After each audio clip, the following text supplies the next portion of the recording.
Enzo Maresca will be new Chelsea manager. Enzo Maresca will be new Chelsea manager. Everything is really ready. And let me say that this candidate is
regular season. How do you evaluate?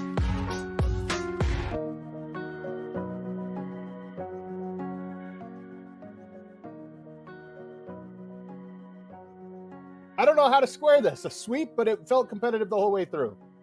You're very strange, right? I mean, and I said this last night, Adam, you will rarely see a team or series in which a team gets swept that was in better position more often late in games than the Indiana Pacers were in this series. It's crazy, and game one was the one, like, you have to win that game in order to, almost guarantee a longer series.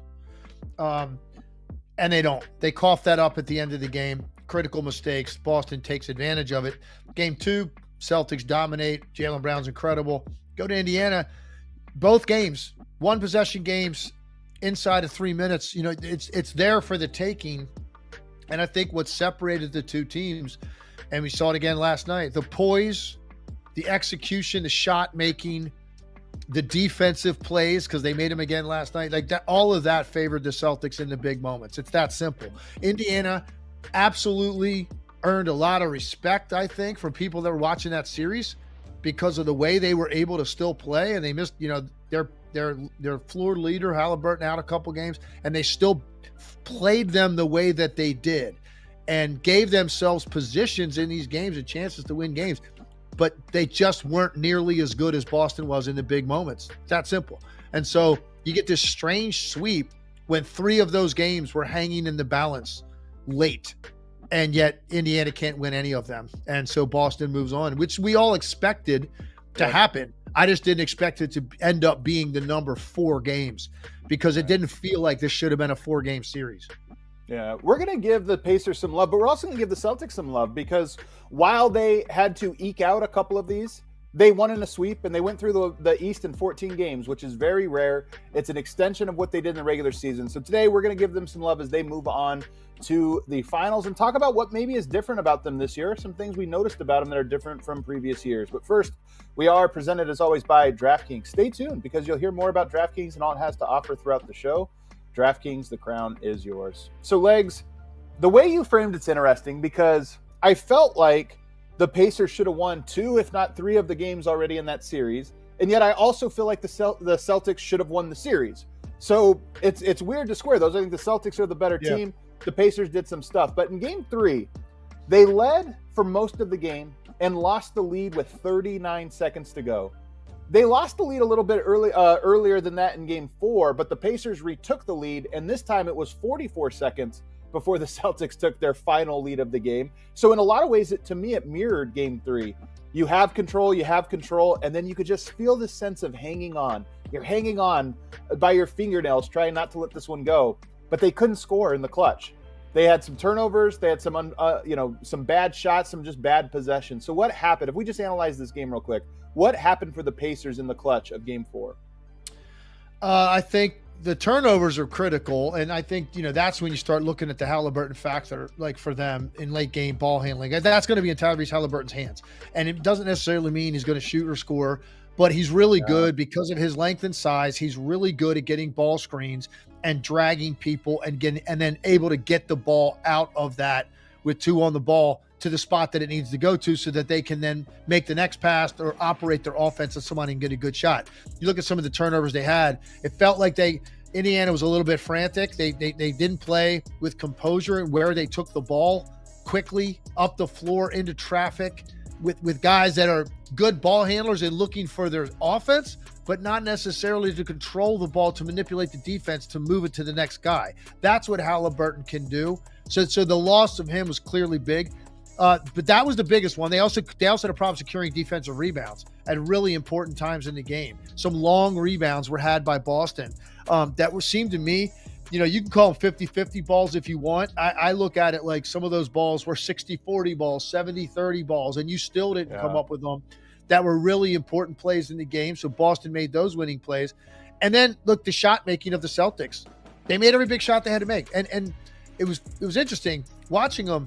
Adam, I don't know if you can, hopefully I could describe what I'm talking about, but the rhythm with which they were taking the shots was so slowed down. It was almost like they were shooting practice shots, but they were contested. And it told me that they had incredible calm. And it was across the board because they all did it. Tatum made big shots in this series. Brown, Derek White, Drew Holiday, all those guys, the principal actors, made big shots in this series late.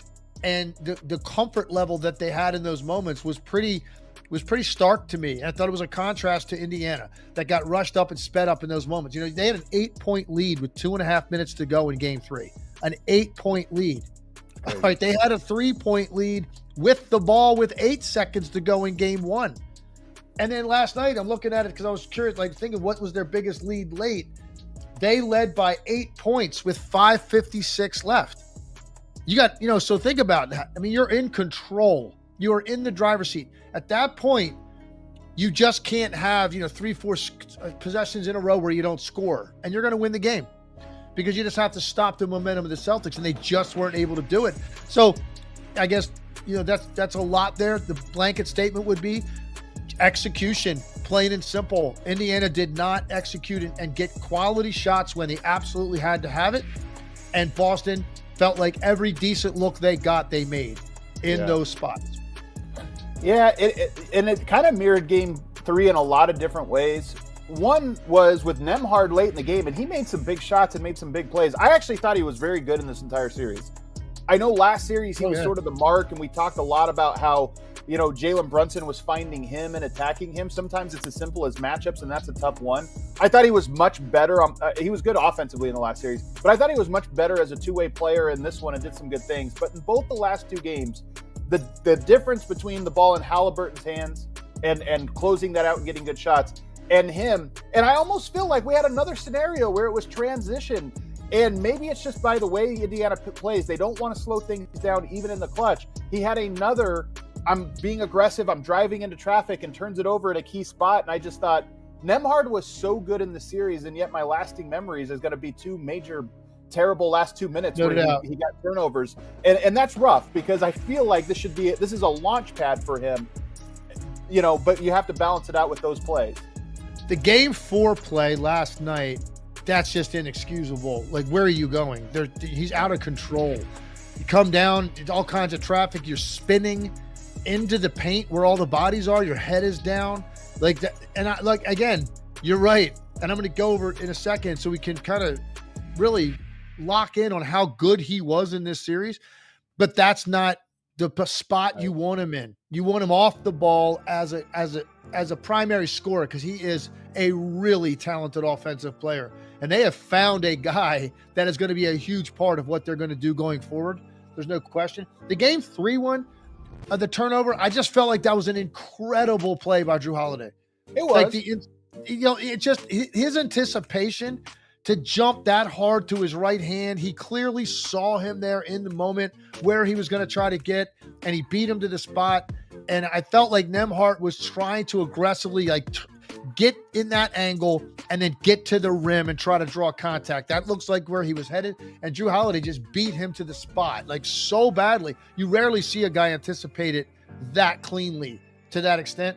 So I'm going to give him more credit. But Adam, if I told you and you didn't know who the player was, and I just said, listen, there's a player, I'm going to give you his numbers for a conference finals, and just tell me, what level player are we talking about here?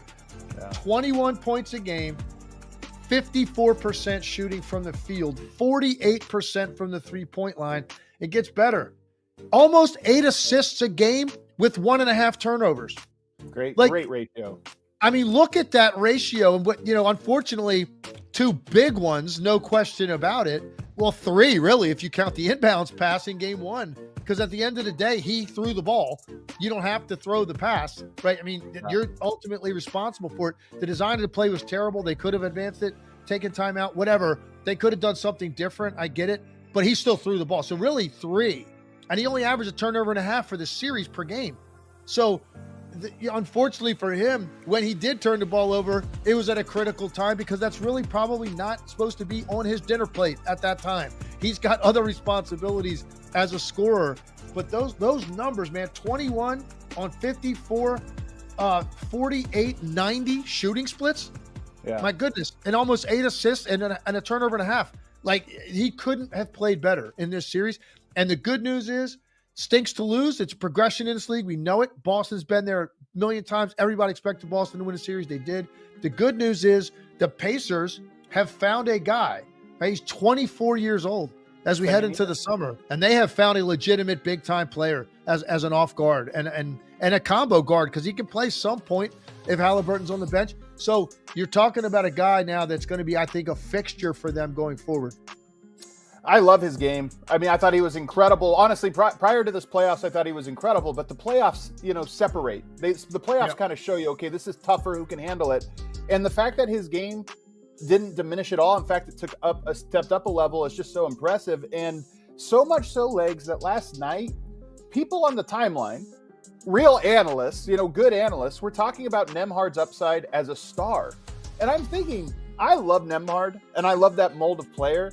But that's not, to me, traditionally the mold of a star player. But then I started thinking, a lot of the modern NBA right now, in my opinion, and I'm very curious if you agree with this or to what extent you agree, basketball IQ, ball handling, well-rounded games, the ability to do multiple things, it seems like the league right now really benefits players that can do those types of things.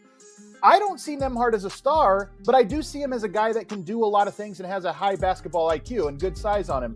So do you think that he is a star in the current version of the NBA or a fringe star, a guy that could actually become, a top 3 or 4 player on a good team?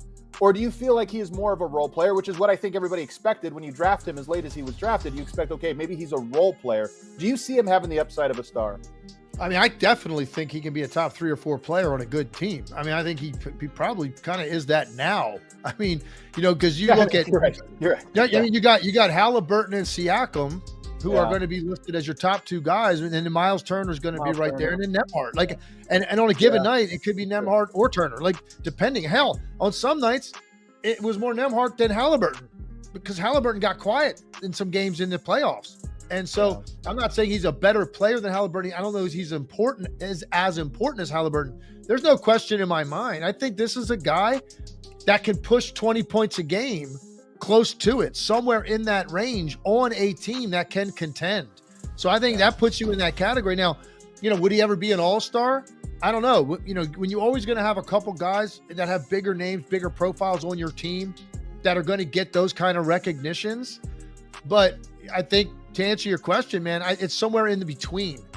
A legitimate star, I don't know that we'll use that word for him, but he's certainly better than a role player. He is to me a legitimate starting 2 guard in this league that as your 3rd best player, if you've got a big or a wing that's a higher level and you've got another guard that's a higher level, you got a team that can contend in the Eastern Conference. And that's where I think Halliburton falls.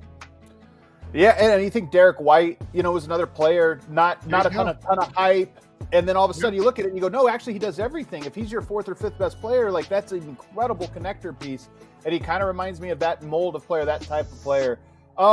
Another thing that happened in this one, and it's not a big deal, I don't want to belabor it. I thought at one point in this game, I thought Miles Turner was trying to get kicked out. He shoves Jaylen Brown. Then the next play, he slams the ball, which everybody knows if you slam the ball, and I think the unofficial rule is if the ball bounces above your head, it's considered a slam and the ref will throw a tech. Well, he did that, and everybody on the court, all the Celtics players are looking at the refs like, hey, that's a tech, and they didn't give it to him. And while I don't want to belabor it because Miles Turner was great this year, he did some great things, that moment to me is always one of those, you have to go through it and you have to learn. And I looked at that one and I go, Miles Turner, this is a pressure. You're not feeling good. You're probably going to lose the series, all of this. And that response was a little concerning. So not to belabor it, but at least that stood out to me and I made a note of it.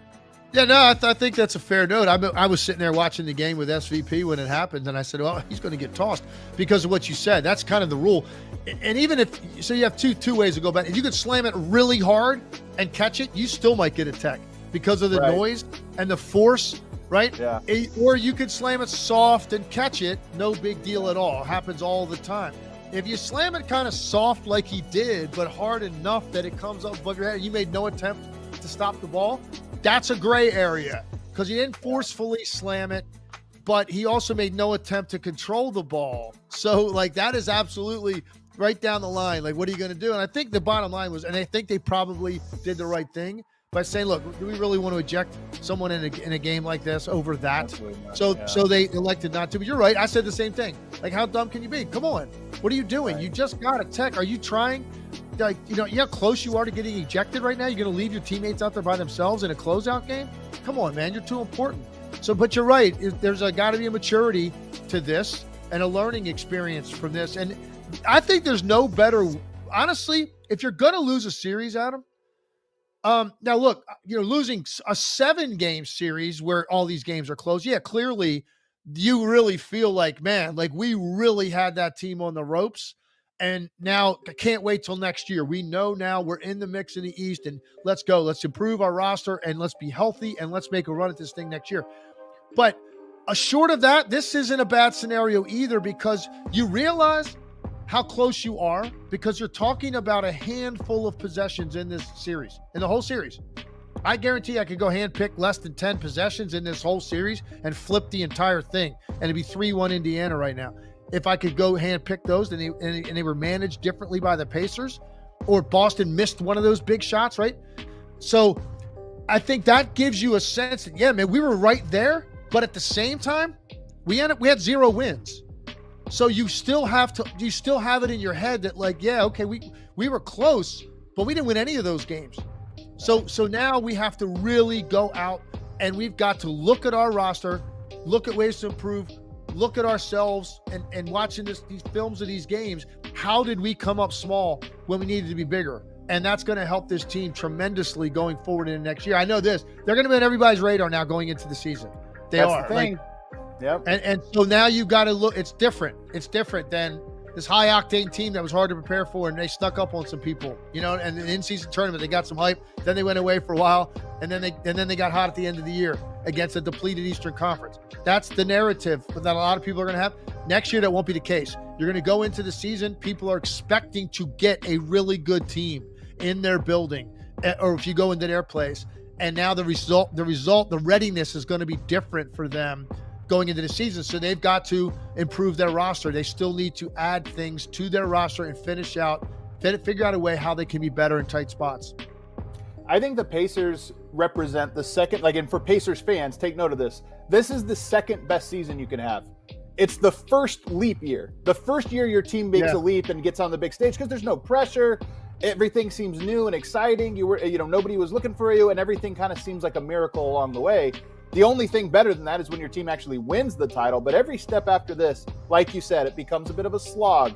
You can have a better year next year, but not make it as far, and it's just hard to square those things. So that always appreciate the rides along a journey as a fan. The last one I have here, though, no Benedict Mathurin, gets hurt halfway through the year and obviously misses. And one of the hard things for the Pacers, I think, what a successful year. We've seen teams like the Atlanta Hawks go far and then never make it back and never really look like that team again. But the Pacers, to avoid that, have to analyze what they truly are, how good they truly are, without seeing Benedict Mathurin and without seeing Tyrese Halliburton for these last 2 games. If you just think about Mathurin, because I know you liked it, we talked about him a lot in the regular season. How do you evaluate, based on what you saw or didn't see from the Pacers this year, where he would fit into this equation? Yeah, that's interesting now because my perspective's a little different because of what I saw in Nembhard. I think Nembhard has a much more polished handle. Mathurin's a little bit bigger. He's a little bit better athlete. So he could do things a little bit more explosively. He's stronger in playing through contact when he attacks the rim. He's a little bit streakier as a shooter. Overall, this guy's a lottery pick. Upside, I think, is still to be determined. I loved him coming out. He's done nothing to disappoint me his first 2 years in the league. He averaged almost 17 as a rookie. He was about just under 15 this year, in the mid-40s as a shooter, low 30s as a rookie, mid-30s this year as a three-point shooter. Rebounding numbers solid, 4 rebounds a game, both years. So who knows, man? He's only 21 years old. So he was a lottery pick for a reason. And I think there's still a lot more there for him. But if you look at these 2 guys right now and look at Nembhard, look at Mathurin, I think Nembhard's a more accomplished scorer at this level because of his handle and his more consistent 3-point shooting range. And he showed you that. And by the way, I've mentioned his shooting splits in this series, 54, 48, 90. He was 54 in the last round. He was 51 in the first round from the field with way over 40% three-point shooting.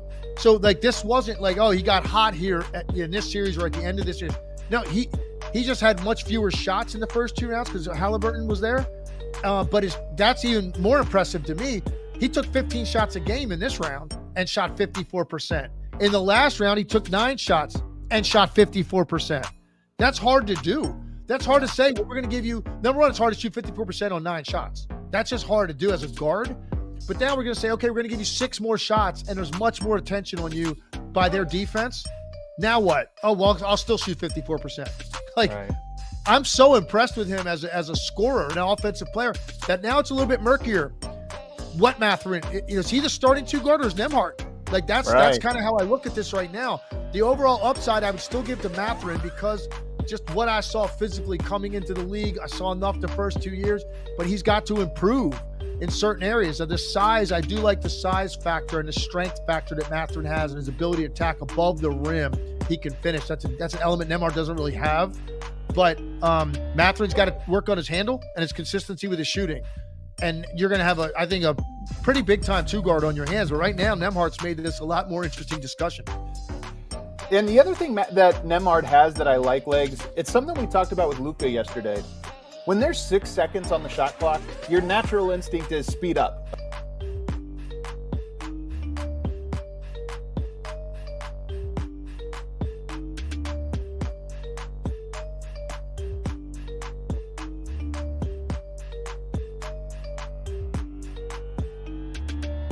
Another edition of the CJ McCollum Show. We are back after some confusion in vacationing last week. I did not go to Galveston. I had a nice vacation with my family on the beach. Shout out Charles. Shout out to Charles Barkley. And Beyonce's mom. And Beyonce over there. And Jay-Z, respectfully. It was a good time to just get away with the family and watch my son run around on the beach and just relax. And I don't call it a vacation. I call it like a change of scenery. It's vacation. A trip. With kids, it's a trip. Trip with kids. Yeah. But you deserve that. You deserve all the trips. Like, yes, you are a professional athlete making comparably a lot of money, but that is a long, grueling season. So when you were even open to recording a pod last week, we were like, what? So it's okay that you didn't know that a small part of Florida is in the central time zone, which was weird. Yeah, a lot of miscommunication on my part. I was living life as if I was on the Eastern Standard Time for a few days in terms of naps and bedtime with my little man, and slowly I figured out that I had missed the podcast by an hour because of the lack of communication on Central versus Eastern. But we're here now. I gave you guys 7 minutes of your life back because I think I was on hold for about 30 minutes before you guys realized I wasn't joining. So I apologize, and I owe you. Oh, there we go. We're here. We're here now. You were supposed to be on vacation, to be honest. I know. And I sat in front of my computer like an idiot for about 15 minutes. It happens to the best of us. Time zones get the best of me all the time. When I go to LA, I bust out my hand sometimes to count backwards. That's how bad. That's how bad it is. No, that's important. But I think the cool thing about all of this is that we're here, we're recording, and we get to talk about a series that is continuing to move along. Inevitably will end probably sooner than later, if one had to guess. I will go on the record saying that I've been wrong a lot this entire playoffs. I had the Knicks winning, I had Denver winning, and I probably would have had Minnesota winning. And here we are. I think it's safe to say that we all expected Boston to make it to the finals. And I think I said the Mavs. I don't know if I did a takesy backsies. Did I do a takesy backsies? I'm not sure. I think you did a Mavs in 6. You said it strong. You said it with your chest, Mavs in 6. But what I didn't expect was the Mavericks to be this dominant in the Western Conference Finals. Now, there's still time. Can the Timberwolves pull off history I don't know. They're going back to Minnesota. You know, this has been a really interesting series, especially for late game situations. You know, the Timberwolves, they've been outscored 24-11 in the final 3 minutes of games 1 and 3, and then they outscored the Mavs 10-8 in game 4. So it's been a very, very tightly contested now 5-game series. I've been surprised at the entire playoffs in terms of how well the Pacers played, right? You know, a few possessions away from the series still going on, to how well Dallas has defended, being known for an offensive team most of the last few years, and not being a great defensive team this season. Kind of shifting trade deadline and shifting at the playoffs to where like they are guarding really well consistently, and they have arguably 2 of the best closers in the game with Luka and Kyrie. And shout out to Kyrie, just playing so well, seeming so happy, so at peace, and in such great control over the game. And he was a huge boost for them in terms of veteran leadership, maturity, poise. You know, he was 14-0 in elimination games up until last night. Like he just understands how to win, and the skill set is something that is to be admired. Like that's hard work and dedication towards the craft to really hone in and be able to do those finishes, left hand, right hand, the angles, the footwork, the pivoting, and then to be able to play alongside a guy like Luka, and at times almost defer and just kind of like let him go. I think that shows you the growth that they both had, because I think early on in the relationship they were kind of fighting each other. They were fighting each other. Last year they admitted that. It was a lot of they were being passive with each other. They didn't know how to communicate, but this has been a year in the making with them. Heading into training camp, really focusing on their bond behind the scenes, talking to Jason Kidd about how much they've put in time off the court with each other, getting to understand each other. And whenever you talk to them, whenever I talk to Luka about Kyrie or vice versa, big smile on their faces. And there was all this talk, obviously with Luka, putting up an MVP caliber season.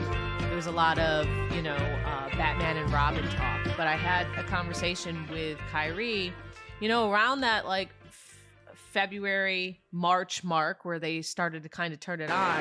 And I told Kyrie, I go, this could be more of like a Batman Superman thing, because you're still at the peak of your powers. And he goes, oh, you think so? And I go, yeah, it's pretty evident. Your finishing ability is still there. Your conditioning, like he's running around like he's in his 20s. And I think he's like started to really believe it even more and more, that this was a positive place for him, and that he still is one of, if not the most skilled players in the game. And we're seeing that kind of play out between them. Plus, shout out to Nico Harrison and the moves he made, PJ Washington, and obviously Gafford have been huge for them, and the drafting of Derek Lively. This team's just kind of clicking on all cylinders and peaking at the right time. I absolutely agree. I think Kyrie has completely bought in to everything. There was a video clip of him shaking everybody's hand in halftime. He shook everybody's hand. You see the communication, the poise, but the camaraderie that they have as a team. When they're down in games, how they stick together, how they trust each other, how they make the extra passes. When they're ahead in games, the willingness to kind of defer. He talked about how OKC series was the hardest of his career.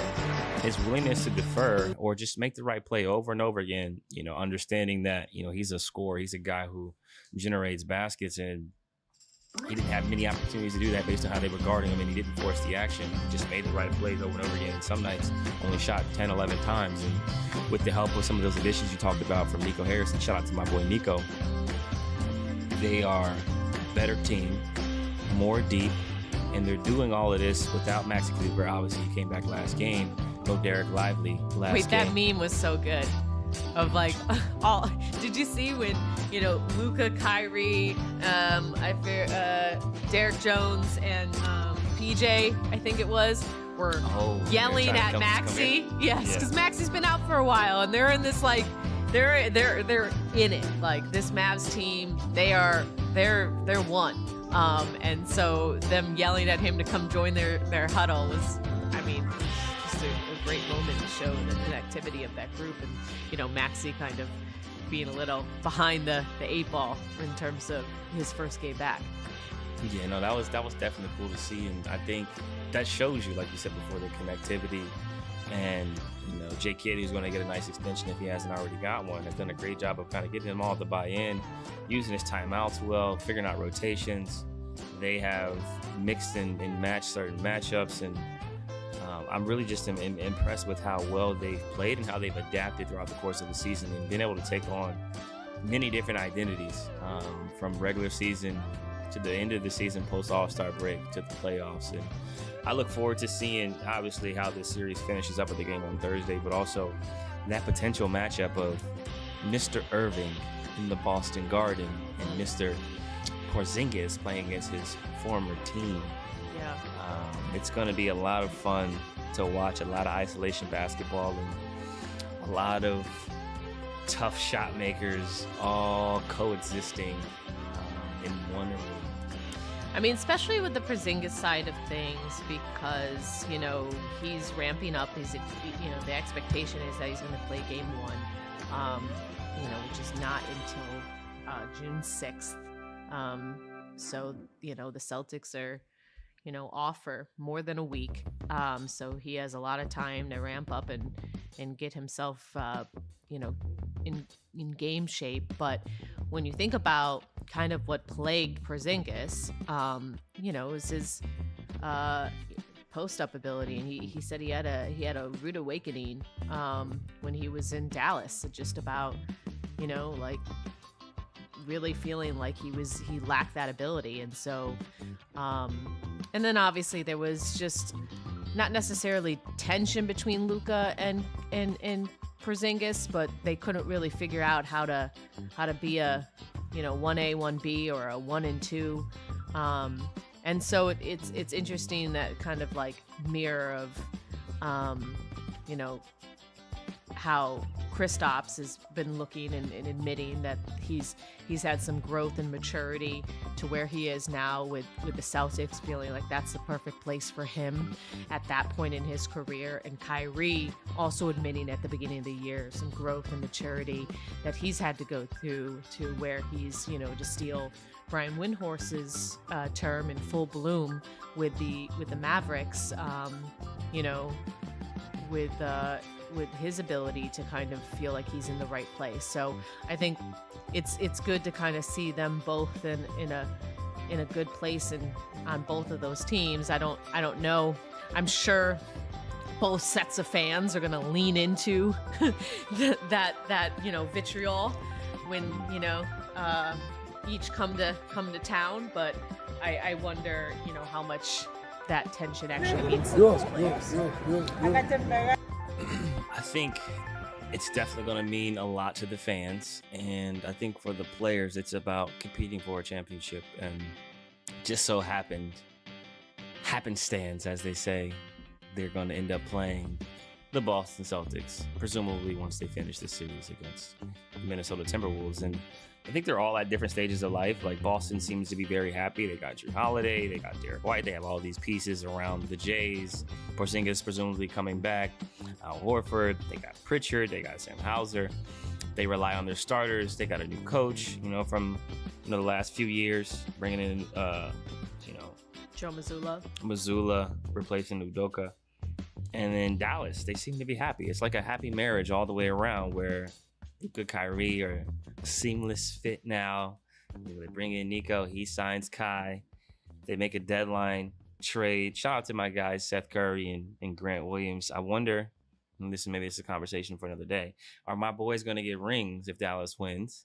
Well, but really, Grant Williams kind of looking. There's that meme from like SpongeBob where he's looking out the window at his two former teams, the Celtics and Mavericks, playing. My guys, he should get a your ring regardless at this point, right? Your VP, does he get a ring regardless at this point? Like either way?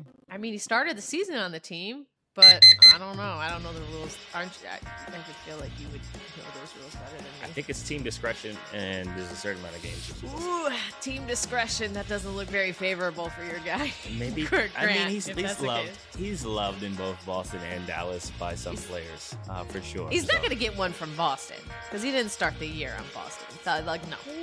Yeah, you're right. The Mavericks, and I don't know if they're gonna. Luka would sign off on that. Luka's a nice guy. I think he would sign off. I didn't say Luka's a nice guy, but I don't think Grant should be holding his breath about getting a championship ring if they win. I do. Wait, okay. What about my guy Seth Curry? I mean, I guess it'd be the same thing. Like, I don't know. There is some relationship. Man, if this is me, run me my ring. If you started the season, run me my ring, all right? so basically, like, if the Trailblazers the year you got traded, if the Blazers won the championship, run me my ring. okay, then there you go. Run it to That's me. fine. We don't got to do a ceremony or nothing like that, but just let me keep it. But here's the in thing: collection. you can't compare your standing on the Blazers to, Seth and Grant standing with the Mavs. I understand, but without them, they wouldn't have been able to acquire the pieces necessary to win the championship. Sure, I guess that's an argument. It's like paying it forward. Why are we even talking about it? let me hit you with like a real sports radio conversation because I want to hear you because I've been, on Hoop Streams and a couple other shows and, ad nauseum kind of talking about this. Do you want to get your thoughts on if, and this is no disrespect to the Timberwolves, we're just kind of counting on history not happening, but if the Mavericks and Celtics play each other, better duo, Kyrie and Luka or the Jays? Oh, this is tough. Yeah, I can't answer this. I think they're both great duos in their own right. Cliche buzzwords. I would say that as it stands right now, if you look at body of work, you got to go with the Jays because they've made it to more finals. And I think the casual fan is going to look at like... Yeah, but Kyrie's only one of those who've actually won a finals. But are we talking about... This is the confusing part. Is it skill set? Is it body of work? Is it combination? The Celtics have been in the finals, 4? Conference finals 5 out of 7 or 4 out of the last 7 years? 5 out of 7, yeah. Conference finals 5 out of 7 years is incredible. That's really impressive. Yeah, but that's not what I'm talking about. I'm not talking about resume. I'm talking about See how straight I up. avoided that? You see how I Yes, avoided that? I know all the tricks. Straight up. Who would you rather play with? Okay, which duo would you rather play with? Oh, that is tough. I think in my situation, based on my game and how I play, I would probably compliment the Jays better because they're both like 6'7", 6'8". So it's like that's the tough part, right? Like I can play with anybody. Luka's like a 6'8", 6'9" point forward. Kai's like 6'2", 6'3". So I think from a size standpoint, ability to switch, ability to guard, ability to pair, the Celtics can more easily play smaller guys alongside them because Tatum can play the 4, Jaylen Brown can play the 4. Me and Kai can't play the 4. Like we can guard the occasional stretch 4, you know what I'm saying? Like Obi Toppin or some of those guys that are more wings that are just playing small ball forward, but we can't go and guard like old school big 4s that used to play in the league. So I think that's the tough part. But I think from a skill, if you're looking at just skill, I would go Luka Kyrie because of Kyrie's skill is just like so advanced. I'd say they got more skill. Not to say that the Jays aren't skilled because them boys is killers. Them boys they got footwork, they 3-level scores, mid post, all of that stuff. But they also like big, strong. Like Jaylen Brown is big and strong. Like he could go play football. He could go play like other sports. He could be in a weightlifting competition if he wanted. Like he is strong and sturdy, really good movement patterns. He went average 29 on like 52% in the conference finals and the conference finals MVP. And Jason basically guards 1 through 4, 1 through 5 as well. But I would say like in terms of like the buckets that they're getting, like Luka's slow, right? Like he'll tell you. Or he controls the pace. No, he's slow and he controls the pace, and he'll tell you that. But like the way he scores is like he ain't dunking on you. He's bop bop step backs. Kyrie ain't dunking on you. It's bop bop bop. It's change the direction, his pivots, his left hand. So it's like the way they score is different. And if we're being honest here, like Luka just averaged 35 for the year. Yes. Granted, their team 35, 9, and 9. First ever to do that, by the way. insane. So like I would say that they're being used differently. Like Jason and the Jays don't have to do as much because they got a really good team, a deep team, and they shoot lots of threes. Dallas is heavy 1-2 punch, pick and rolls, ISO with those two guys. Okay, you said a whole lot and also nothing at all. I appreciate my goal. That was my goal.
we feeling? Feeling good, feeling great. A big win for the Dallas Mavericks, a statement win for the Dallas Mavericks. What can you say as opposed to the performances from Luka Doncic, from Kyrie Irving, and they are headed to the NBA Finals to face the Boston Celtics. We are in for a series, folks. We are in for a series indeed. Before we dig into this game, we do have Chris Finch, head coach of the Minnesota Timberwolves, at the podium. Let's hear what he has to say first.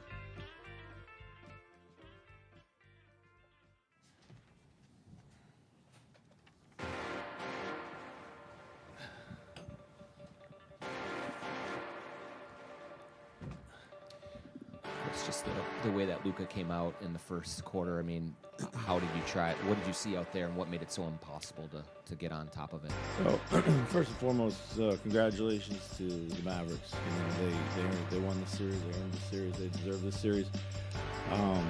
So congrats to them and their entire staff. And you know, they were led by two world-class players that played at a world-class level.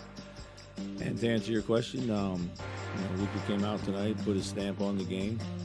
You know, hit a couple bomb threes that kind of got them really loosened up. And then, you know, offensively, we were kind of never really settled in. Their physicality bothered us, and so the game kind of slipped away from us in the first quarter when we missed a lot of easy stuff. You know, went one-on-one too early, just kind of got busted out of any kind of offensive structure, you know, and then we couldn't get stopped. So that was the game. It seems like people believe that younger team have to go through these before you can get. Do you believe that was the case, where guys just not quite as ready for the moment?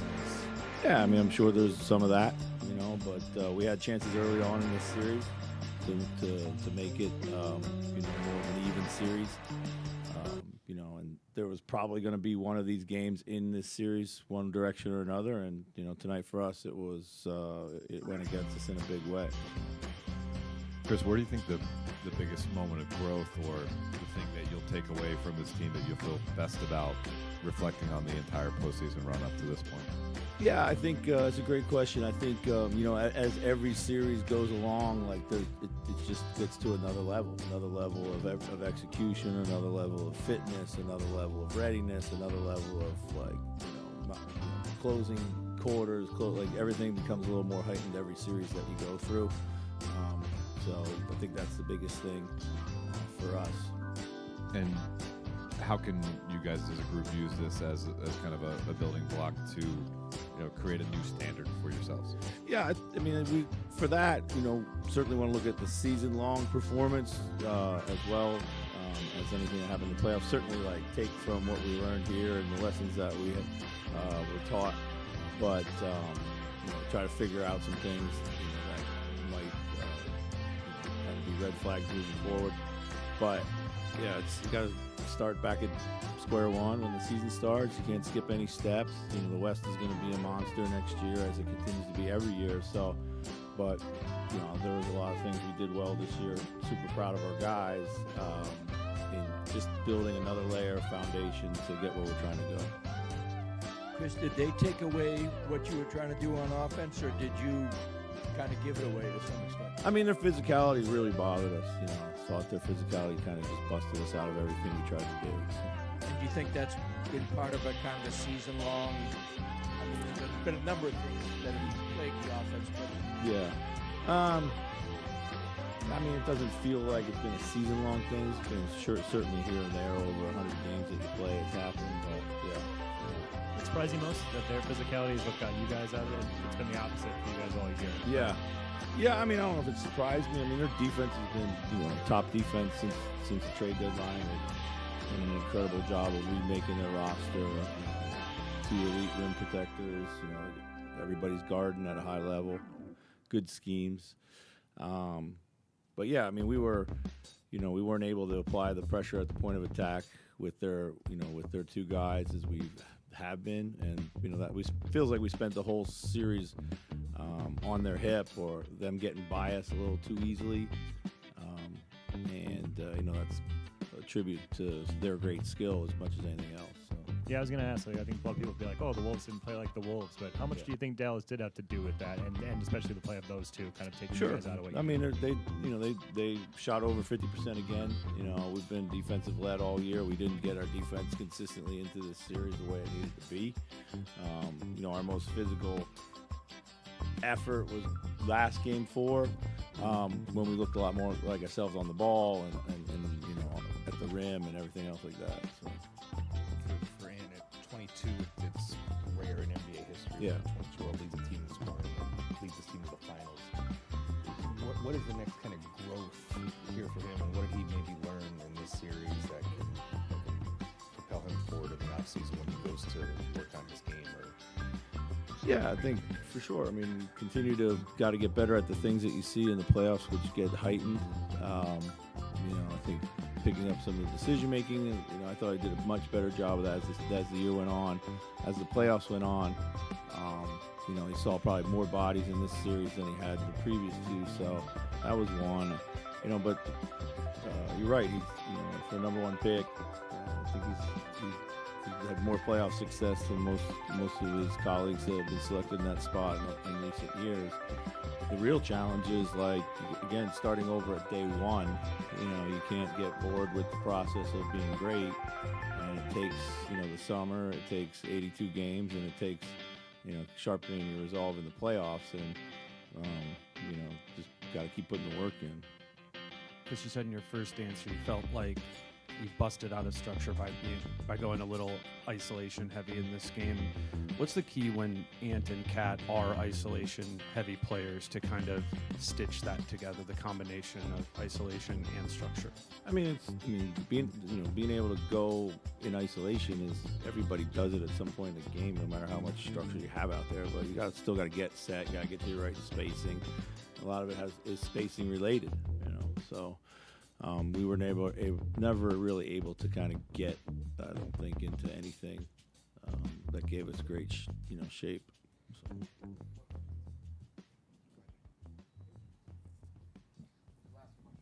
Chris, just in this moment, I mean, obviously super disappointing with the way it ended. Are you able to take a step back and just look at the season as a whole and what you accomplished, or is it too fresh here? No, I mean, of course, we're very disappointed. I thought, like I said, that when I look back and summer long, going to be a lot of regrets about early parts of the series. But it's been a great year. Very proud of the guys. It's just the way the city has gotten behind the team and the fans. It's been special, and we've always said from the time we got here, we just want to put out a team that people are proud to root for and play the right way, and we feel like we do that. Now we just got to keep fine-tuning everything. So, I think as the summers go on, of course, you're going to reflect on the good, and you're going to also reflect on things that need to get better. So, thanks, guys.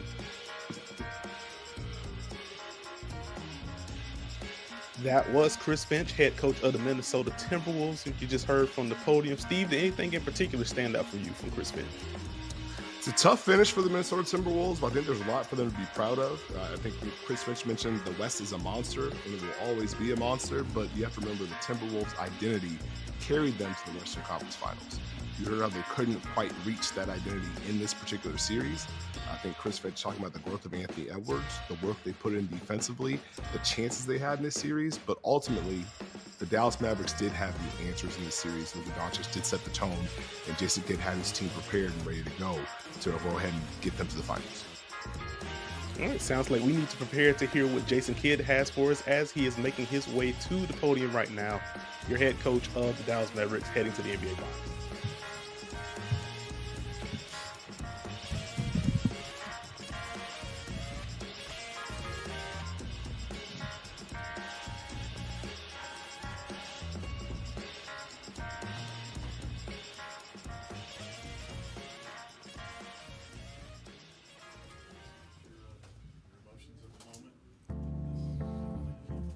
Yeah, I thought you talk about our leaders. Luka came out and set the tone offensively and defensively. I thought he let everybody know he was ready to play. And so I thought we followed his lead. I thought, again, for a half, we played at a high level. And in the third quarter, I thought we continued to play there, and we continued to keep our lead. And I thought, again, Luka he was able to be aggressive, and then Kai joined the party. And when those two are going, I thought, again, for them to come back after maybe not a great game in Game 4, those two responded at a high level, and they carried us tonight. But a great team effort. Incredible to be atop the Western Conference. Minnesota is well coached. They're a really good team. And we're just happy to be able to represent the Western Conference in the finals.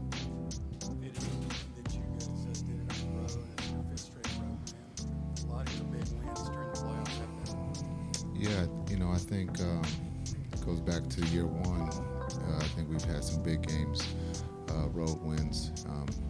We talk about the Game 7 of Phoenix, where Luka again, showed out, and so again for Luka to come in Game 5 on the road, understanding they felt confident because they got the win to extend the series, but again, I guess our pace was extremely high, and we got the misses and we ran, and we could see a little fatigue, and I think we took full advantage of that with them being tired.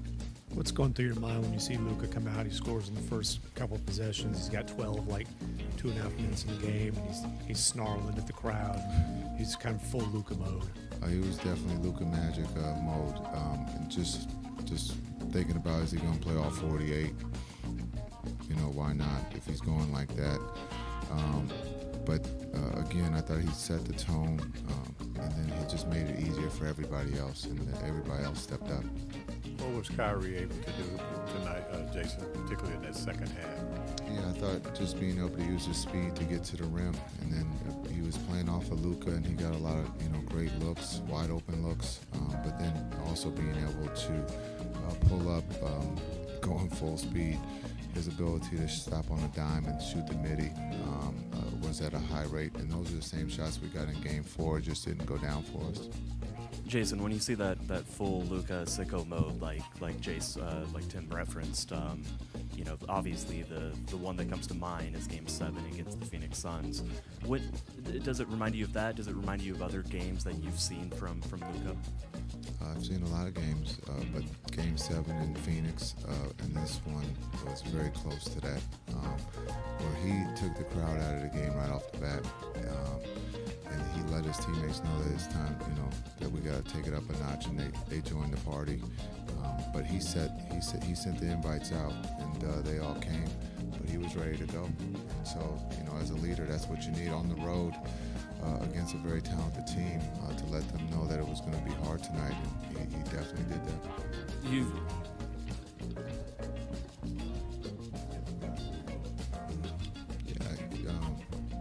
I think when you look at Kai's leadership and his ability, that he's a winner. He wants to win, and he does all the things to do that. I think for Kai to be able to play off of Luka and vice versa, but there in the first half, Luka sent the message to Kai, and Kai got the message and took it in the second half. And so when you have two scorers like that and two willing passers, we got wide open looks tonight, and the ball was moving. We took care of the ball, and we made shots, and we put a lot of pressure on Minnesota's offense. For Luka to make it to his first finals, what does it say about his place in the league and this journey he's on to be one of the greatest? Well, we believe he is one of the greatest. I think that's up to the media to write. I mean, that's, you guys will place him in a place of great GOAT debates. And so for us, what he's done this season, playing faster, playing defense, doing all the little things, and then he's never shied from taking responsibility. And today's just another example of his maturity of being able to end the series. He did that, after the jump ball. You got Derek Lively back tonight. What was going on through your mind when he hit the floor again on that play with foul Nas Reed? Yeah, I thought, again, I said it pregame, his energy, his spirit, that's what we needed from him. And he gave that to us. The defense, being able to rebound the ball, and then the vertical game on the offensive end was great. Again, the hit to the head was a flagrant foul.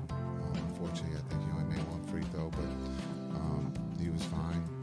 We got him up a little bit quicker than last time, but as a rookie, he's very important to what we do on both ends, but just his energy and the confidence that his teammates have when he's on the floor is pretty special. You don't see teams go from lottery to finals in the span of 1 year. Pretty unconventional path, to say the least. What do you think the keys were for you guys being able to take such a massive leap really throughout the course of the season? And it seems like you're peaking at this point. Yeah, I think just understanding, just work. Yeah, it doesn't happen a lot of times. You go from lottery to the finals, but we truly believe that we had the pieces. Sometimes you take a step back to view what you have, to be able to get D-Live in that process and Omax, and then to be able to sign the free agents, Exum and D. Jones, and then add the pieces of Gaff and PJ. It just puts us in a position to be competitive with the best teams in the league. Now, does that mean we win every night? No, but we come back to work the next day and we get better. We look at the mistakes that we've made, and that group is a tight-knit group, and they truly believe that they can win if given the opportunity. Jason, your playoff role, all your never had home court advantage, beating 350-win teams. How prepared for the finals do you feel given the competition that you've played up until this point? Yeah, I think every series has helped us for the next series. And this series is no different. We're going to see 5 out. Boston shoots the 3 at a high rate. They have a lot of talented players. They've been there before. They have the experience. They're well coached. And so this is another great test. 2 of the best teams left. But when you look at what Boston does by spreading you out, and then on the defensive end, they're going to compete defensively. So this is a great test for us. Jason, how satisfying is that when you look back when the trade happened that Kyrie came over, and there was a lot of talking. Many people didn't see how the fit is going to be with the Mavs, to be now in the situation. So how satisfying is that feeling? Yeah, it's great. We know we still have a lot of work to do, but it's great to have Kai. When you have talent, to be able to have a talented young man like Kai, who's playing at a high level. A lot of people missed on it, but it's all right because now they're writing about that it does fit. But those 2 worked at it. It just didn't happen overnight, and that's a beautiful thing. And so it's all right to be wrong. We're not always right, but it's a beautiful combination. Those 2 play off of each other, and you can see that they care about one another. They're in competition right now with who's playing the best defense, and that's kind of cool to see because when you look at Kai and Luka, a lot of times they're not known for our defensive, guys, but they're competing, and it's fun to see internally, and it's a healthy thing. Jason, you've seen what the city's like when you guys are in the finals. Just talk about the fans and everybody's ready for this. And Rangers got to kick it off this year. Just talk about bringing it back. Yeah, I think when you talk about Dallas, the city's an incredible sports town. When you talk about the Rangers and what they did this past season in Major League Baseball, you have the Stars fighting for the Cup to have us in the finals. So when you talk about Dallas, it's a great sports town, but it's a hot city right now with all the sports teams playing for a trophy. So it's an exciting time to be a fan in Dallas. Jason, what's it like for you to go back to the championship round with this franchise, but in a different role? Yeah, it's humbling. It's surreal to be on as a player to win a championship. Was I guess we weren't favored to win a championship, and so to be able to pull that off as a player, and now to be able to help guide these young men as a coach to win a championship, it's just surreal, and it's a lot of fun. It can be nerve-wracking at times, but it's been a highlight of my basketball journey, and so we we got to find a way to beat Boston. We have 4 games to try to figure that out, and so it's surreal, but it's been fun. It's not easy. It's not easy to be a coach in this league, but as I've told people, I can care less what you write about me. It's all about that group in that locker room, and that group responds, and that's what it's all about. Thanks.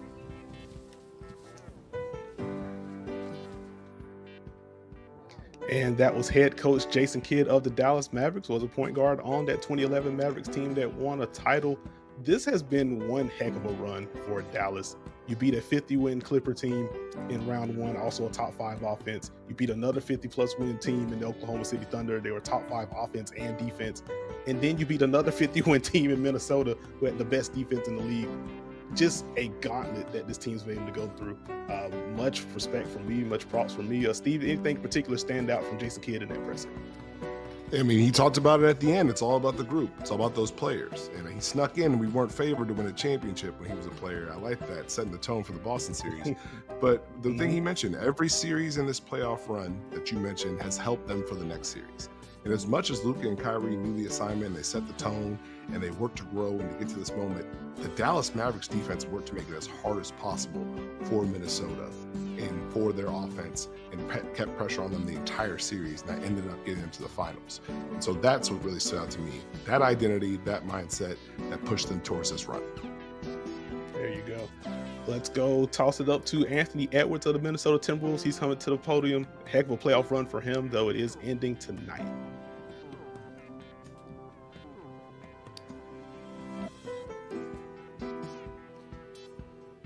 And you guys clearly had a lot of confidence coming into the game and believe you get back in. What did you see happen so early there that just brought a knockout punch and made it tough to come back? Luka. It's that simple. He had like 3 shots from Loco. So pretty much nothing we can do about it. What's your emotions as the season now comes to an end about what you accomplished and where it fell short? I just said we'll be back next year. Do you think this is something that you just have to go through experience to kind of build on? Unfortunately, it's going through it with a loss, but I guess so. What do you think about? And what do you think about this Mavs group and their potential, what they could accomplish in the finals, and what do you think you can take from